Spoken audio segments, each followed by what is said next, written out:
Identitas buku. Judul buku Sepatu Dahlan. Penulis buku Krisna Pabikara.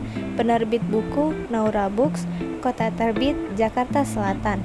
Cetakan ke-1 Mei 2012. Jenis cover hardcover. Tebal buku 369 halaman. Ukuran buku 14 x 12 cm. ISBN 978602949840. Sinopsis novel. Novel Sepatu Dahlan ini menceritakan tentang masa kecil Dahlan Iskan sebagai salah satu tokoh besar di Indonesia. Dahlan kecil hidup seperti anak-anak lainnya, tetapi dalam kondisi yang serba kekurangan materi. Namun, tentu saja hal tersebut tidak membuatnya putus asa untuk meraih cita-cita. Pada novel ini menggunakan sudut pandang orang pertama. Alur yang digunakan maju mundur yang menceritakan tokoh Dahlan dari masa kecil hingga dewasa. Hari itu Dahlan yang memiliki nama lain Pak Yusigan menjalani operasi liver di rumah sakit.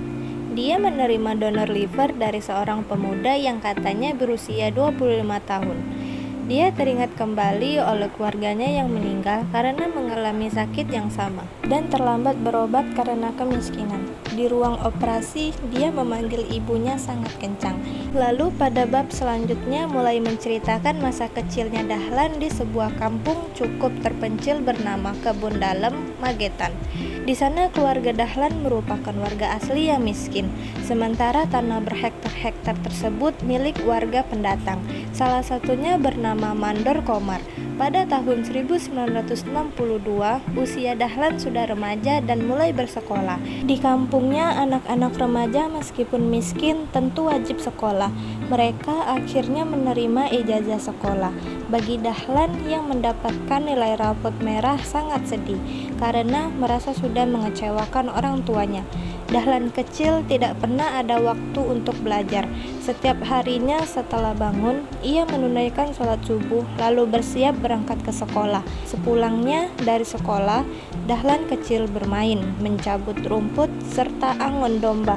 Dahlan tidak mungkin belajar dalam kondisi gelap. Saat itu Dahlan ingin sekali melanjutkan sekolah ke SMP Magetan karena teman-temannya mendaftar ke sana. Namun sang bapak tidak setuju dengan idenya. Malah bapak menginginkan Dahlan melanjutkan ke sanawiyah atau pesantren Takeran karena biayanya murah. Akhirnya Dahlan mengalah menuruti harapan bapaknya untuk belajar di pesantren Takeran. Lebih mengejutkan lagi, ternyata keluarga besar ibunya Dahlan berasal dari pesantren tersebut. Kedua kakak perempuannya juga menamatkan sekolah di sana. Sementara bapaknya yang berasal dari Ponorogo malah diasuh dan dibesarkan di pesantren tersebut. Dahlan masih mengharapkan dibelikan sepatu yang bagus oleh orang tuanya. Kemudian dia menyadari kembali bahwa kemiskinan mengajari banyak hal. Zaman dulu, harga sepatu yang bagus memang masih sangat mahal. Jadi, para murid atau santri yang belajar pasti nyeker. Sejak berada di pesantren, kehidupan Dahlan mulai berubah menjadi lebih penyabar, pantang menyerah, dan serius untuk belajar.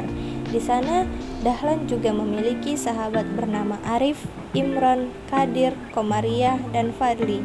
Mereka mengukir prestasi dalam setiap mata pelajaran. Dahlan yang menyukai bola voli bergabung dengan tim voli. Akhirnya, dia berhasil membuktikan kepada kedua orang tuanya bisa menjadi juara. Kelebihan buku ini terdapat pada gaya bahasanya yang sederhana, tidak berbelit-belit sehingga mudah dimengerti. Beberapa kutipan percakapan juga diselipi dengan kata-kata dari bahasa Jawa, namun tidak menyulitkan pembaca dan tetap mudah dimengerti, dan dilengkapi dengan gambar ilustrasi, sehingga pada saat membaca tidak menjadi cepat bosan dan jenuh. Kekurangan buku ini terdapat pada penggunaan alur. Penulis menggunakan alur maju di setiap babnya, namun alur antar bab tidak menentu maju mundur, ada yang tidak berkesinambungan, seperti pada bab ke-5 sampai bab ke-7 yang berturut-turut berjudul Berhenti Merawat Luka, Riwayat Sumur Tua, dan Senyum Ibu. Bab ke-5 dan ke-7 menceritakan tentang keadaan keluarganya. Namun pada bab ke-6 menceritakan tentang sejarah yang tidak ada hubungannya sama sekali. Hal ini bisa saja dapat membingungkan pembaca. Kesimpulan, menurut saya novel ini patut dibaca karena mampu membuka jiwa dan hati seseorang yang membaca bahwa kehidupan ini memang sangat rumit dan keras, apalagi kehidupan yang dialami oleh orang yang miskin. Jika kita mempunyai mimpi, maka untuk mengejar mimpi itu kita harus berusaha dengan keras untuk mewujudkannya, walaupun jika dipikir-pikir mimpi itu tidak akan terwujud. Tetapi asalkan berusaha, pasti mimpi itu akan terwujud.